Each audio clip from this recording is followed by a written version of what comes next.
Hello dear students, प्यारे साथियों।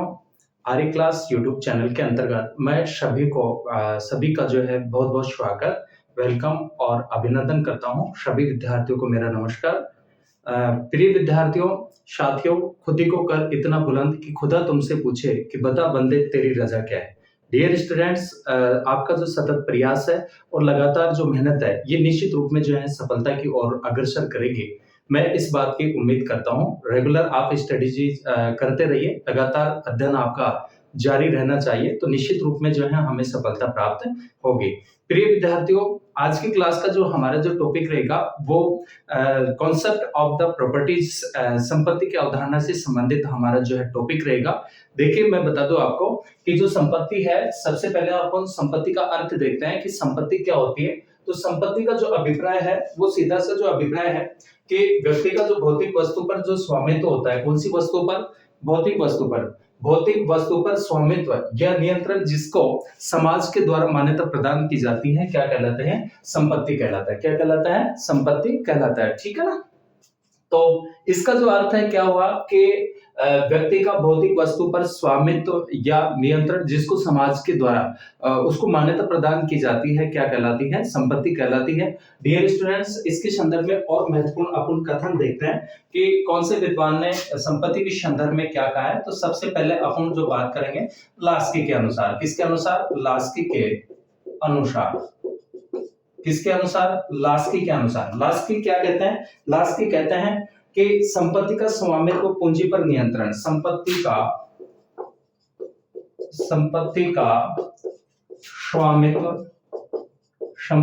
स्वामित्व पूंजी पर नियंत्रण। संपत्ति का जो स्वामित्व होता है वो पूंजी पर नियंत्रण और जो है और श्रमिकों को निर्देशित करने की शक्ति, और नियंत्रण और श्रमिकों को निर्देशित करने की शक्ति,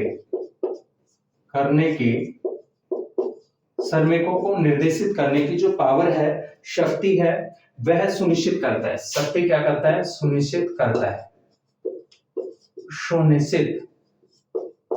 है। ये किसने कहा है? ये लास्की ने कहा है। किसने कहा है? लास्की ने। लास्की कहते हैं कि संपत्ति का जो स्वामित्व और पूंजी पर जो नियंत्रण और श्रमिकों को जो निर्देशित करने की जो पावर होती है, शक्ति होती है, उसको क्या करता है? सुनिश्चित करता है। देखिए, हम संपत्ति के संदर्भ में बात कर रहे हैं। हमारी जो क्लास है वो कॉन्सेप्ट ऑफ जो है प्रॉपर्टी है, संपत्ति की अवधारणा है। सबसे पहले हमने अर्थ के संदर्भ में देखा, और जो संपत्ति का जो अर्थ है कि व्यक्ति का भौतिक वस्तु पर स्वामित्व और नियंत्रण, जिसको समाज के द्वारा क्या प्रदान की जाती है? मान्यता प्रदान की जाती है, उसको क्या कहा जाता है? उसको संपत्ति कहा जाता है। ठीक है, क्या कहलाती है? संपत्ति कहलाती है। अब अपन जो है विभिन्न जो विद्वान हैं उनके जो कथन है, जिन्होंने संपत्ति के संदर्भ में जो है अपनी बात रखी है, तो सबसे पहले अपने लास्की के अनुसार देखा है कि लास्की के अनुसार संपत्ति का जो स्वामित्व और जो है संपत्ति का स्वामित्व पूंजी पर नियंत्रण और श्रमिकों को जो है निर्देशित करने की जो शक्ति है वो क्या करता है? सुनिश्चित करता है। उसको क्या करता है? सुनिश्चित करता है। क्या करता है? सुनिश्चित करता है। ठीक है। इसके बाद में अपन आगे बात करते हैं कि रॉसडॉल के अनुसार चरित्र के विकास के लिए संपत्ति आवश्यक क्या है? विशेषता है। इसके अलावा डियर स्टूडेंट्स, मैं बता दूं आपको कि जो रिपब्लिक है, कौन सा ग्रंथ? रिपब्लिक। एक महत्वपूर्ण जो पुस्तक है, ये किसने लिखे थे? ये प्लेटो के अनुसार लिखे गए। ठीक है ना। रिपब्लिक का लेखन किसने किया? प्लेटो ने किया। ठीक है। तो प्लेटो की जो महत्वपूर्ण जो कृतियां हैं, रचनाएं हैं, उसमें रिपब्लिक है, क्रिटो है, मोनी है, जो है क्रिटो, मेनो, सोफिस्ट, अपोलोजी, और इसके अलावा जो है जनरली तो महत्वपूर्ण जो ग्रंथ है प्लेटो का, कौन सा माना जाता है? रिपब्लिक माना जाता है। कौन सा माना जाता है? रिपब्लिक माना जाता है। तो रिपब्लिक में प्लेटो ने जो है संपत्ति के संदर्भ में समाज के जो दो वर्ग होते हैं, कौन कौन से होते हैं? एक तो सैनिक वर्ग होता है और एक दार्शनिक शासक होता है। प्लेटो ने आदर्श राज्य का सिद्धांत दिया था। कौन सा सिद्धांत दिया था? आदर्श राज्य का सिद्धांत दिया था। और आदर्श राज्य के जो निर्माणक जो अंग मानता है, तत्व मानता है, प्लेटो कितने मानता है? 3 मानता है। कितने मानता है? 3। तो उसमें जो है दो वर्ग जो है, एक सैनिक वर्ग और एक जो है दार्शनिक शासक, जिस पर प्लेटो के द्वारा आदर्श राज्य की जो है जिम्मेदारी सौंपी जाती है, जो कि दार्शनिक शासक संरक्षक वर्ग के नाम से जिसको जाना जाता है। तो रिपब्लिक में प्लेटो ने जो है दार्शनिक शासक और सैनिक वर्ग को संपत्ति से वंचित रखा और संपत्ति का स्वामित्व उत्पादक वर्ग को सौंपा। किंतु कालांतर में प्लेटो ने लाज नामक जो कृति थी उसमें यह मत व्यक्त किया है कि सभी लोगों में संपत्ति का समान रूप से क्या होना चाहिए, वितरण होना चाहिए। ठीक है ना। लॉज किसकी पुस्तक की, प्लेटो की अंतिम क्या थी, रचना थी। तो ये प्लेटो ने रखा है इसके संदर्भ में अपना कथन। इसके अलावा अरस्तु के अनुसार संपत्ति का असमान वितरण क्रांति को जन्म देता है। किसने कहा है, अरस्तु ने। ठीक है, जो कि अरस्तु राजनीति विज्ञान के क्या माने जाते हैं, पिता माने जाते हैं। और इनका जो महत्वपूर्ण जो ग्रंथ है वो कौन सा है, पॉलिटिक्स है। इनके प्रमुख जो सिद्धांत है क्रांति विषयक सिद्धांत है। इसके अलावा अरस्तु के द्वारा जो है संविधानों का वर्गीकरण किया गया, दासता का सिद्धांत इनके द्वारा जो है प्रतिपादित किया गया। तो अरस्तु ने कहा है किसके संदर्भ में, संपत्ति के संदर्भ में। क्या कहा है, अरस्तु कहता है कि संपत्ति का असमान वितरण, अरस्तु के अनुसार संपत्ति का असमान वितरण, संपत्ति का असमान वितरण क्रांति को जन्म देता है। यानी जो है संपत्ति का जो असमान वितरण होता है, ठीक है ना, विषमता होती है। और तो इस स्थिति में जो है संपत्ति का असमान जो वितरण होता है वो क्रांति को क्या देता है, जन्म देता है। क्या होती है, इसके माध्यम से क्या होती है, क्रांति होती है। इस प्रकार की कंडीशन जो होती है, स्थिति होती है, जब संपत्ति का असमान वितरण होता है तो फिर क्या होती है, क्रांति होती है। ठीक है ना। बहुत ही अपन अरस्तु की जब क्लास रहेगी तो उनके जो मोस्टली जो विचार हैं, अरस्तु की जो थ्योरीज हैं, उनके सिद्धांत उनके संदर्भ में अपन वहां पे बात करेंगे। लेकिन मैं आपको बता दूं कि संपत्ति के संदर्भ में ऐसा अरस्तु ने कहा है कि संपत्ति का जो असमान जो वितरण होता है वो किसको जन्म देता है, क्रांति को जन्म देता है। ठीक है ना। देखिए डियर स्टूडेंट्स, अच्छे से अपन समझने का इसको प्रयास करेंगे।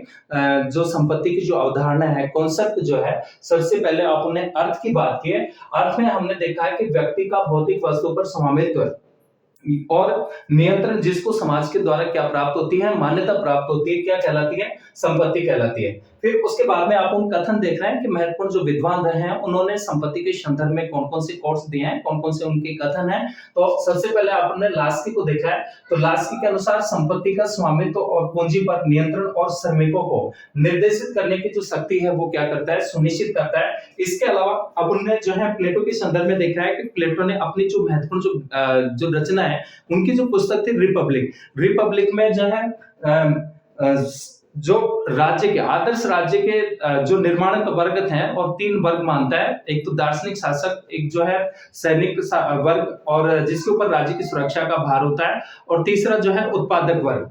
तो उसमें प्लेटो ने जो है इसमें एक तो सैनिक वर्ग को और एक दार्शनिक शासक को संपत्ति से क्या रखता है, वंचित रखता है। प्लेटो का ऐसा मानना है कि ये अपने कर्तव्य के निर्वहन में जो है संपत्ति क्या होती है, बाधक होती है। तो संपत्ति विषयक और जो है परिवार विषयक 2 प्रकार का जो है प्लेटो का जो है साम्यवाद रहा है। प्लेटो का जो साम्यवाद है मुख्य रूप से परिवार विषयक और संपत्ति विषयक के संदर्भ में है, जो कि शासक वर्ग और संरक्षक वर्ग को इनसे क्या कर देता है, वंचित कर देता है। ठीक है ना। लेकिन आगे चल करके प्लेटो की जो अंतिम जो रचना थी लाज, और जो उनकी जो रचना जो लाज रही है उसमें जो है इस मत का जो है प्रतिपादन किया है कि सभी लोगों में संपत्ति का समान रूप से क्या होना चाहिए, वितरण होना चाहिए। ऐसा किसका मानना था, प्लेटो का। अरस्तु के अनुसार कि संपत्ति का असमान वितरण किसको जन्म देता है, क्रांति को जन्म देता है। चलिए आगे बात करते हैं आप और आप जो है महत्वपूर्ण बिंदुओं पर। इसके अलावा एक कथन जो है मैकियावेली की जो महत्वपूर्ण जो रचना थी कौन सी थी, द प्रिंस। ठीक है। और प्रतिभा संपन्न ये फ्लोरेंस वासी थे, अपने युग के जो है शिशु के रूप में थे। पुनर्जागरण का शिशु भी जो है इनको कहा जाता है। पक्के राष्ट्रभक्त हैं। आधुनिक राज्य की अवधारणा का प्रतिपादन जो किया जाता है किसके द्वारा किया जाता है, मैकियावेली के द्वारा किया जाता है। और एक शासक में शेर जैसा साहस और लोमड़ी जैसी क्या होनी चाहिए, चतुराई होनी चाहिए। ऐसा किसने कहा है, मैकियावेली ने। ठीक है। तो मैकियावेली की जो प्रसिद्ध जो रचना है, कृति है, वो कौन सी थी, द प्रिंस। तो मैकियावेली क्या कहते हैं, मैकियावेली कहते हैं कि जो है मनुष्य पैतृक संपत्ति से वंचित होने की तुलना में, ध्यान देना, मनुष्य पैतृक संपत्ति से मनुष्य पैतृक यानी पिता की संपत्ति, ठीक है ना। मनुष्य पैतृक संपत्ति से वंचित होने की तुलना में, पैतृक संपत्ति से वंचित होने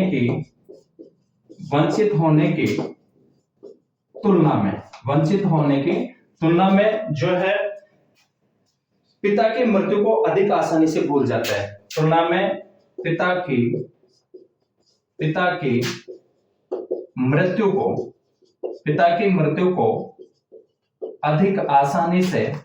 मृत्यु को अधिक आसानी से भूल जाता है, ठीक है ना।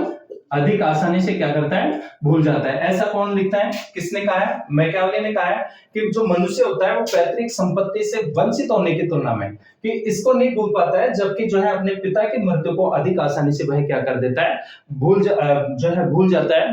कहने का मतलब यह है कि एक जो व्यक्ति होता है वो अपनी पिता की संपत्ति छीनने वाले को जो है नहीं भूल पाता है, जबकि पिता की मृत्यु को क्या करता है, भूल जाता है, ठीक है ना। तो उसकी तुलना में यानी ये किसके अधीन माना है, मनुष्य की जो प्रवृत्ति है वो किसके, संपत्ति के अधीन। तो ये आपको विशेष रूप से कई बार पूछा जाता है कि मनुष्य पैतृक संपत्ति से वंचित होने की तुलना में पिता की मृत्यु को अधिक आसानी से क्या कर देता है, भूल जाता है, ठीक है ना। या फिर ऐसा भी आता है कि एक व्यक्ति जो होता है अपने पिता की संपत्ति छीनने वाले को नहीं, बल्कि जो है इसके अलावा पिता की मृत्यु को जो है क्या करता है, भूल जाता है, ठीक है ना। तो उसको छीनने वाले को नहीं भूल पाता है। ऐसा कौन लिखता है, ऐसा मैकियावेली लिखता है, ठीक है। उसके बाद में अपन देखते हैं कि जो हॉब्स ने संप्रभु का एक महत्वपूर्ण कर्तव्य संपत्ति की सुरक्षा करना घोषित किया। किसने, हॉब्स ने। ध्यान देना, हॉब्स कौन थे, सामाजिक संवेदनावादी विचारक हैं। 3 प्रमुख सामाजिक समझौतावादी विचारक हैं, हॉब्स, लॉक और रूसो। तो हॉब्स की जो प्रसिद्ध जो ग्रंथ था, रचना थी, वो लेवियाथन थी। इसमें हॉब्स ने संप्रभु का एक महत्वपूर्ण कर्तव्य, हॉब्स ने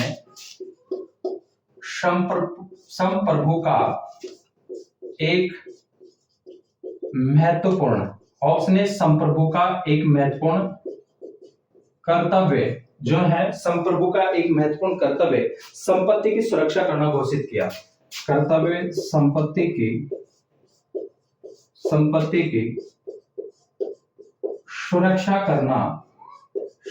सुरक्षा करना घोषित किया,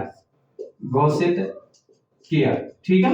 किसने, हॉब्स ने। क्या कि जो संप्रभु होता है, देखिए संप्रभु कौन होता है, संप्रभु जिसके पास में सर्वोच्च क्या होती है, शक्ति होती है। डियर स्टूडेंट्स, आपने संप्रभुता के संदर्भ में पढ़ा है कि संप्रभुता जो है वो अंग्रेजी भाषा के सॉवरेनिटी शब्द का हिंदी अनुवाद है, जो कि लैटिन भाषा के सुप्रेनस शब्द से लिया गया है, जिसका अर्थ क्या होता है, सर्वोच्च शक्ति होता है, ठीक है। और संप्रभुता के मोस्टली जो प्रकार होते हैं, आंतरिक संप्रभुता और एक जो है कौन सी होती है, बाह्य संप्रभुता। तो जो संप्रभु है, संप्रभु जो सर्वोच्च शक्तिशाली होता है, तो हॉब्स लिखता है कि संप्रभु का एक जो महत्वपूर्ण जो कर्तव्य होता है वो संपत्ति की क्या करना होता है, सुरक्षा करना होता है। इस बात की घोषणा कौन करता है, हॉब्स करते हैं, ठीक है। देखिए एक बार रिवाइजेशन करते हैं, अपन बात कर रहे हैं अपन संपत्ति की अवधारणा, ठीक है ना। किसकी अवधारणा, संपत्ति की अवधारणा के संदर्भ में पढ़ रहे हैं कि संपत्ति क्या होती है, संपत्ति का अर्थ क्या है। तो सबसे पहले सामान्यतः इसका जो अर्थ था वो क्या था कि व्यक्ति का भौतिक वस्तु पर स्वामित्व या नियंत्रण, जिसको समाज के द्वारा मान्यता प्रदान की जाती है, क्या कहलाते हैं, संपत्ति कहलाता है, ठीक है। लास्की के अनुसार संपत्ति का स्वामित्व पूंजी पर नियंत्रण और श्रमिकों को क्या करता है, निर्देशित करने की शक्ति क्या करता है, सुनिश्चित करता है। अरस्तु के अनुसार संपत्ति का असमान वितरण क्रांति को क्या देता है, जन्म देता है। और प्लेटो जो थे, प्लेटो जिसको यूनान का प्रथम जो है क्या माना जाता है, दार्शनिक माना जाता है। और जो आदि थे महत्वपूर्ण रचना रिपब्लिक में प्लेटो जो है समाज के जो आदर्श राज्य के जो 2 वर्ग हैं, एक उत्पादक वर्ग, एक तो जो है कौन सा, एक तो दार्शनिक शासक और एक सैनिक वर्ग, दोनों को संपत्ति से क्या करते हैं, जो है वंचित कर देते हैं। लेकिन लास्ट में ये कहते हैं कि जो है उनकी जो रचना थी कौन सी, लॉज, उसमें इस मत का व्यक्त किया कि सभी लोगों में संपत्ति का समान रूप से क्या होना चाहिए, वितरण होना चाहिए, ठीक है। इसके अलावा मैकियावेली ने कहा कि मनुष्य पैतृक संपत्ति से वंचित होने की तुलना में पिता की मृत्यु को अधिक आसानी से क्या करता है, भूल जाता है। हॉब्स लिखते हैं कि संप्रभु का एक महत्वपूर्ण जो कर्तव्य है वो संपत्ति की सुरक्षा करना है, इस बात की जो घोषणा करते हैं।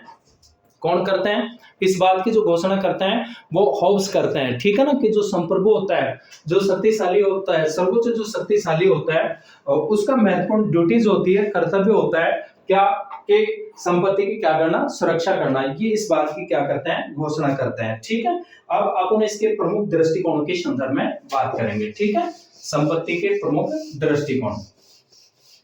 विद्यार्थियों और साथियों, मेरे द्वारा जो है आपको YouTube चैनल माध्यम से जो है बेहतर से बेहतर कंटेंट उपलब्ध करवाने का जो है मेरा सतत प्रयास है। डियर स्टूडेंट्स और साथियों, ये क्लासें निश्चित रूप में जो है आपके लिए उपयोगी है, क्योंकि ज्ञान कभी भी व्यर्थ नहीं जाता है, और आपका जो नॉलेज है, ज्ञान, वो निश्चित रूप में डायरेक्ट या इनडायरेक्ट रूप में हमें उसका बेनिफिट्स मिलता रहता है। तो निश्चित रूप में जो है जब भी हम कोई भी पढ़ते हैं तो निश्चित रूप में हमारे जीवन में जो है नॉलेज क्या करता है, काम आता है। आप सभी इस बात को जानते हैं।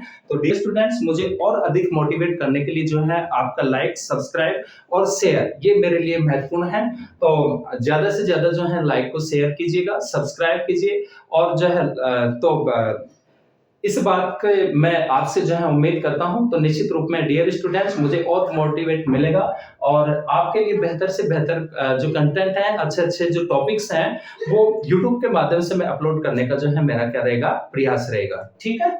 चलिए आगे बात करते हैं अपन संपत्ति का उदारवादी दृष्टिकोण।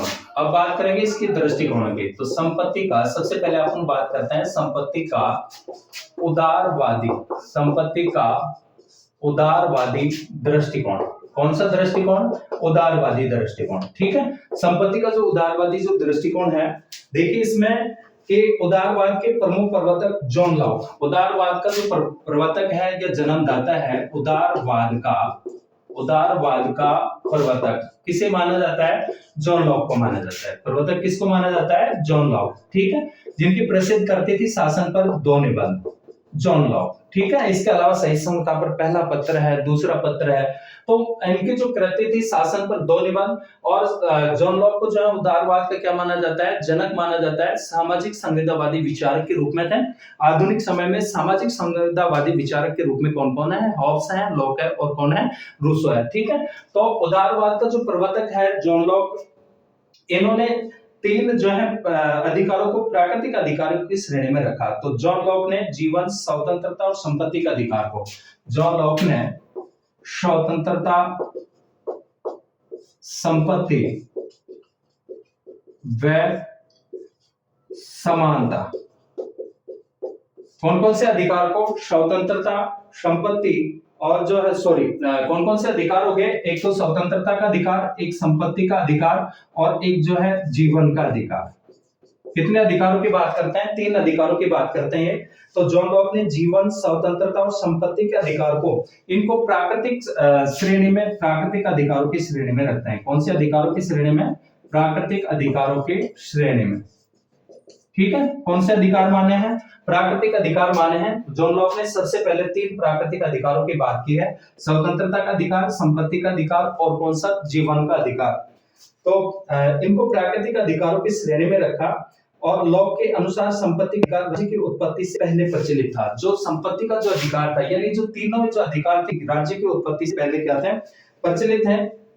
और जो है राज्य की उत्पत्ति संपत्ति की सुरक्षा के लिए की गई। हीगल ने लॉक के इस मत का क्या किया? समर्थन किया। हीगल कौन थे? हीगल भी आदर्शवादी है, और जो है हीगल कहता है कि राज्य है पृथ्वी पर किसका अवतार है? ईश्वर का अवतार है। इसलिए हीगल को भी जो है आदर्शवादी विचारकों की जो है किसमें रखा जाता है? श्रेणी में रखा जाता है। तो सबसे पहले उदारवाद के जो प्रवर्तक है जॉन लॉक ने स्वतंत्रता का अधिकार, संपत्ति का अधिकार और जीवन का अधिकार, तीनों अधिकारों को कौन सी श्रेणी में रखा है?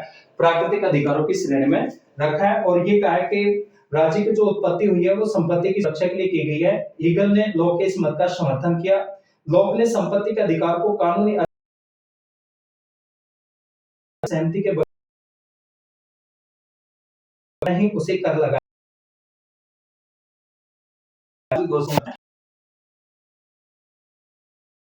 ठीक है। लॉक के इस मत को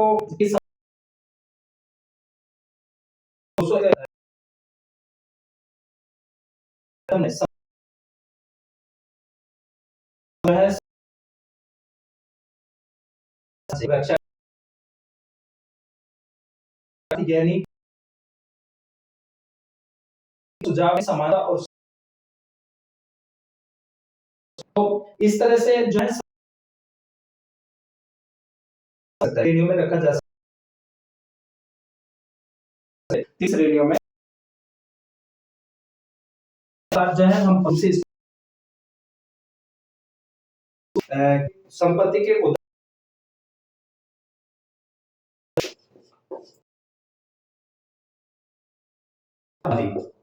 संपत्ति के उदार श्रेणी में इन श्रेणियों में जो है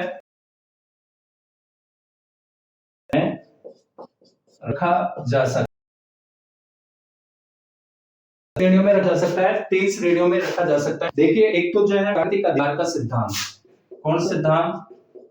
प्राकृतिक अधिकार का, प्राकृतिक अधिकार का सिद्धांत। कौन सा सिद्धांत? प्राकृतिक अधिकार का सिद्धांत। देखिए इसमें क्या है कि न्याय के प्राकृतिक अधिकार के सिद्धांत में संपत्ति को मौलिक अधिकार माना जाता है तथा यह अधिकार किन्हीं विशिष्ट संस्थाओं पर निर्भर होता है, यद्यपि कुछ संस्थाएं दूसरों की तुलना में प्राकृतिक कानून के अधिक निकट होती है। ब्लैकस्टन ने संपत्ति को पूर्ण अधिकारों की कोटि में जो है रखा है। तो एक तो हो गया, कौन सा हो गया? प्राकृतिक अधिकार का सिद्धांत। कौन सा सिद्धांत हो गया? प्राकृतिक अधिकार का सिद्धांत। नेक्स्ट हम बात करें तो श्रम के फल का सिद्धांत। श्रम के फल का सिद्धांत। कौन सा सिद्धांत? श्रम के फल का सिद्धांत। और देखिए श्रम का फल का जो सिद्धांत है कि इस सिद्धांत का जो प्रतिपादन करता है कौन करता है? लॉक करता है। इस सिद्धांत का प्रतिपादन किसने किया? जॉन लॉक ने। ध्यान देना, इस सिद्धांत का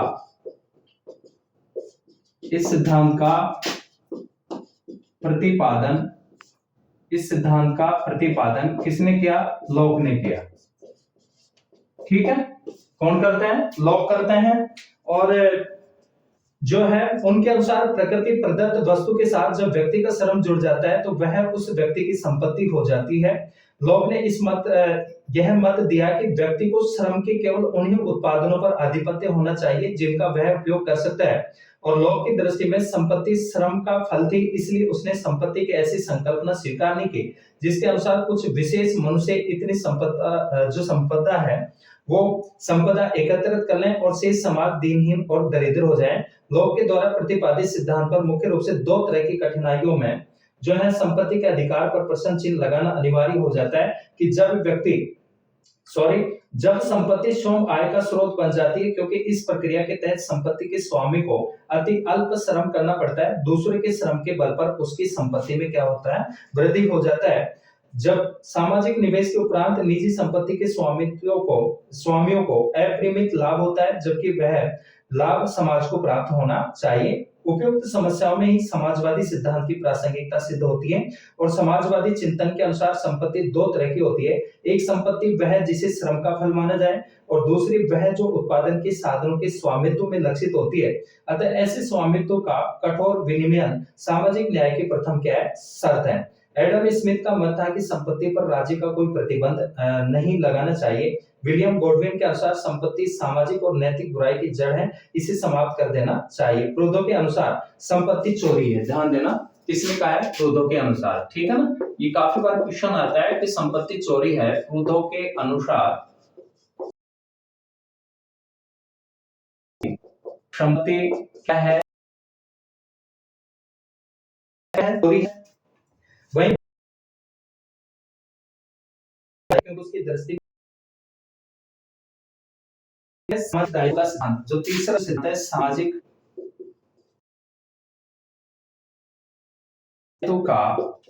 दायित्व का सिद्धांत। कौन सा सिद्धांत? सामाजिक दायित्व का सिद्धांत। देखिए संपत्ति का सिद्धांत सर्वाधिक महत्वपूर्ण है यह सिद्धांत ये मानता है कि दूसरे सामाजिक अधिकारों की भांति संपत्ति के अधिकार को भी इस कसौटी पर परखना चाहिए कि वह सार्वजनिक हित या जन कल्याण में कितना योगदान देता है और स्वामित्व का वितरण किस ढंग से हो रहा है। टोनी के अनुसार संपदा के एक जगह केंद्रित होने का भयानक परिणाम यह हो सकता है कि समुदाय के सीमित संसाधनों को निरंतर ऐसी चीजों के उत्पादन और संरक्षण में लगा दिया जाए तो फिजूल खर्ची के प्रतीत हो, जबकि राष्ट्र को ज्यादा जरूरत कल्याणकारी कार्यों की हो। ठीक है ना। तो सामाजिक दायित्व का जो सिद्धांत है ये प्रमुख रूप से ये मानता है कि दूसरे सामाजिक अधिकारों की तरह संपत्ति के अधिकार को भी इस कसौटी पर परखना चाहिए कि सार्वजनिक हित या जन कल्याण में वह इतना योगदान दे रहा है। ठीक है, तो इस बात मानकर के प्रमुख रूप से चलता है। और आर्थिक विषमता लोकतंत्र का विध्वंस है, इसलिए टोनी ने लोकतंत्र और सामाजिक न्याय की रक्षा के लिए 2 सुझाव दिए कि को ऊंचा उठाने वाले विशेष अधिकारों का क्या किया जाए, समापन किया जाए, उनको समाप्त किया जाए। और दूसरा जो सुझाव दिया कि आर्थिक शक्ति संपन्न तानाशाह को सार्वजनिक सत्ता के प्रति उत्तरदायी बना दिया जाए। लास्की कहते हैं कि किसी व्यक्ति को संपत्ति का नैतिक अधिकार तभी होना चाहिए जब उसे संपत्ति अपने कर्तव्य पालन के बदले प्राप्त हो। इसके बाद में संपत्ति के संबंध में लास्की के विचार देखते हैं कि संपत्ति के उदारवादी सिद्धांत की आलोचना करते हुए लास्की ने एक ग्रामर ऑफ पॉलिटिक्स, लास्की की महत्वपूर्ण रचना मानी जाती है एक ग्रामर ऑफ पॉलिटिक्स, उसमें इन्होंने कहा है कि जो है इसमें इस सिद्धांत का जो है संशोधित रूप प्रस्तुत किया। संपत्ति का अधिकार व्यक्ति को श्रम के लिए प्रेरित करता है, अतः लास्की के मतानुसार मनुष्य को आत्म सिद्धि में सहायक वस्तुओं पर ही नियंत्रित करने का अधिकार है। लास्की पुश्तैनी संपत्ति के अधिकार को अस्वीकार करते हुए व्यक्तिगत संपत्ति का समर्थन करता है और उसे अपने कार्य के पारिश्रमिक के रूप में प्राप्त हो। पारिश्रमिक के रूप में प्राप्त संपत्ति पर व्यक्ति का यह अधिकार है कि वह इसका अपने ढंग से प्रयोग करें, परंतु लास्की कहता है कि इसके बावजूद समाज के सदस्य स्वतंत्रता से वंचित रह सकते हैं। अतः इस समस्या को दूर करने के लिए उद्देश्य से लास्की ने औद्योगिक संगठन के सिद्धांत का थ्योरी ऑफ इंडस्ट्रियल ऑर्गेनाइजेशन प्रस्तुत किया और इस सिद्धांत के अनुसार उद्योग का संगठन सार्वजनिक सेवा के नियमानुसार होना चाहिए। औद्योगिक पूंजी के स्वामी को नियत लाभांश मिले, परंतु जो का नियंत्रण नहीं हो, बल्कि यह नियंत्रण श्रमिक वर्ग के हाथ में होना चाहिए। इसके बाद में हम जो बात करते हैं वो संपत्ति के संबंध में हॉब्स हाउस के विचार। व्यक्तिवाद तथा संपत्ति के अधिकार पर सीमित कराधान को हॉब्स हाउस ने स्वतंत्रता का अतिक्रमण का और इनके अनुसार मूल्य वैल्यू का सच्चा सजग स्वयं समुदाय और उसकी आवश्यकता है उस पर समुदाय का ही अधिकार होना चाहिए। हॉब्स हाउस ने समाजवाद के ऐसे किसी भी रूप को स्वीकार करने से इनकार किया जिसमें स्वतंत्रता और लोकतंत्र को उपयुक्त स्थान जो है न प्राप्त हो। अब अपन इनकी एक पुस्तक थी लिबरलिज्म, उसमें लिखा है कि कराधान का वास्तविक कार्य समाज को संपत्ति का वह भाग वापस देना है जिसका उद्भव श्रम समाज से हुआ है। इसके बाद में अपन बात करते हैं संपत्ति का मार्क्सवादी दृष्टिकोण। ठीक है ना, मार्क्सवादी जो दृष्टिकोण है कि मार्क्सवादी व्यक्तिगत संपत्ति का विरोध करते हैं। ठीक है ना, मार्क्सवादी जो दृष्टिकोण है ये व्यक्तिगत संपत्ति का प्रबल रूप से क्या करते हैं, विरोध करते हैं। ध्यान देना, संपत्ति का मार्क्सवादी दृष्टिकोण, संपत्ति का मार्क्सवादी, संपत्ति का मार्क्सवादी दृष्टिकोण। और इस दृष्टिकोण के अनुसार मुख्य रूप से क्या है कि ये व्यक्तिगत संपत्ति का क्या करते हैं, विरोध करते हैं। व्यक्तिगत संपत्ति का, कौन सी संपत्ति का, व्यक्तिगत संपत्ति का प्रबल विरोध करते हैं, प्रबल विरोध करते हैं। ठीक है ना, कौन, मार्क्सवादी व्यक्तिगत संपत्ति का प्रबल विरोध करते हैं। और जो है जिसके जो कारण बताए कि पहला तो समाज दो परस्पर विरोधी वर्गों में बढ़ जाता है। ठीक है ना, एक तो ये जो कारण बताए हैं इसके जो कजेज जो है कारण है कि जो समाज है समाज दो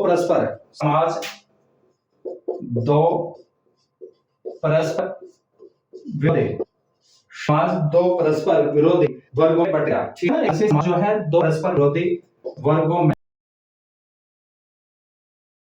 ये मार्क्सवादियों का मानना है कि इस कारण से इसका विरोध करता है। और दूसरा निजी स्वामित्व के कारण मजदूर का क्या करते हैं, शोषण करते हैं। इसमें मजदूर जो वर्ग है सब है, मजदूर वर्ग का क्या होता है, शोषण होता है, मजदूर वर्ग का शोषण होता है। डियर स्टूडेंट्स, आपने जो है मार्क्सवाद को पढ़ा होगा और मार्क्स की जो विचारधारा है वैज्ञानिक समाजवाद के प्रणेता के नाम से किसको जाना जाता है, कार्ल मार्क्स को जाना जाता है और जर्मन ये फिलोसोफर थे। ठीक है, और जो है प्रमुख रूप से साम्यवाद वैज्ञानिक की भांति जो है साम्यवाद को, केवल इनका जो समाजवाद है वो कल्पनादर्शी नहीं है, बल्कि दुनिया में वास्तव लाने का कार्य किया गया, उसके द्वारा किया गया, मार्क्स के द्वारा। और मार्क्स के विचारों ने पूरी दुनिया में क्या मचा दी, हलचल। इसके कारण से उनके विचारों के प्रभाव में आकर के फ्रांस की रूस की क्या होती है, क्रांति होती है 1917 में, जिसे बोल्शेविक क्रांति के नाम से जाना जाता है, प्रथम साम्यवादी क्रांति के नाम से जाना जाता है। अनेक जो है श्रमिक संगठनों का क्या होता है, निर्माण होता है। तो कार्ल मार्क्स के जो प्रमुख जो सिद्धांत थे कौन-कौन से थे, अतिरिक्त मूल्य का सिद्धांत, इसके अलावा जो है वर्ग संघर्ष का सिद्धांत दिया, इतिहास की भौतिकवादी व्याख्या की, और द्वंद्वात्मक भौतिकवाद के प्रमुख सिद्धांत रहे, जिसमें मार्क्स ने बताया कि पूंजीपति जो वर्ग होता है किस, और जो पूंजीवादी व्यवस्था होती है वो श्रमिक के क्रूर शोषण पर क्या होती है, आधारित होती है। ठीक है, तो क्लास की जो क्लास होगी उसके संदर्भ में जो है हमारा, और पिछली जो है क्लास मैंने अपलोड की हुई है, तो वहां पे जो है जनरली व्यवस्था में और मार्क्स तीसरा जो है मोस्टली कारण मार्क्स के अनुसार जब उत्पादन के स्वतंत्रता, समता और न्याय के आदर्श को में प्रमुख साधन है, उनके जो प्रमुख साधन है निजी संपत्ति का विषय रहेंगे, तब तक समाज में स्वतंत्रता, समता और न्याय के आदर्श को स्थापित नहीं किया का भी समाधान नहीं किया व्यक्ति, बल्कि संपत्ति स्वामित्व स्थापित करने के जो है किसमें है, पक्ष में है, कि वे निजी होकर और जो संपत्ति पर जो स्वामित्व होना चाहिए वो किसका होना चाहिए, समाज में ना, समाज का होना चाहिए, स्वामित्व होना चाहिए। ठीक है, तो डियर स्टूडेंट्स और प्यारे साथियों, आज की क्लास के अंतर्गत प्रमुख रूप से हम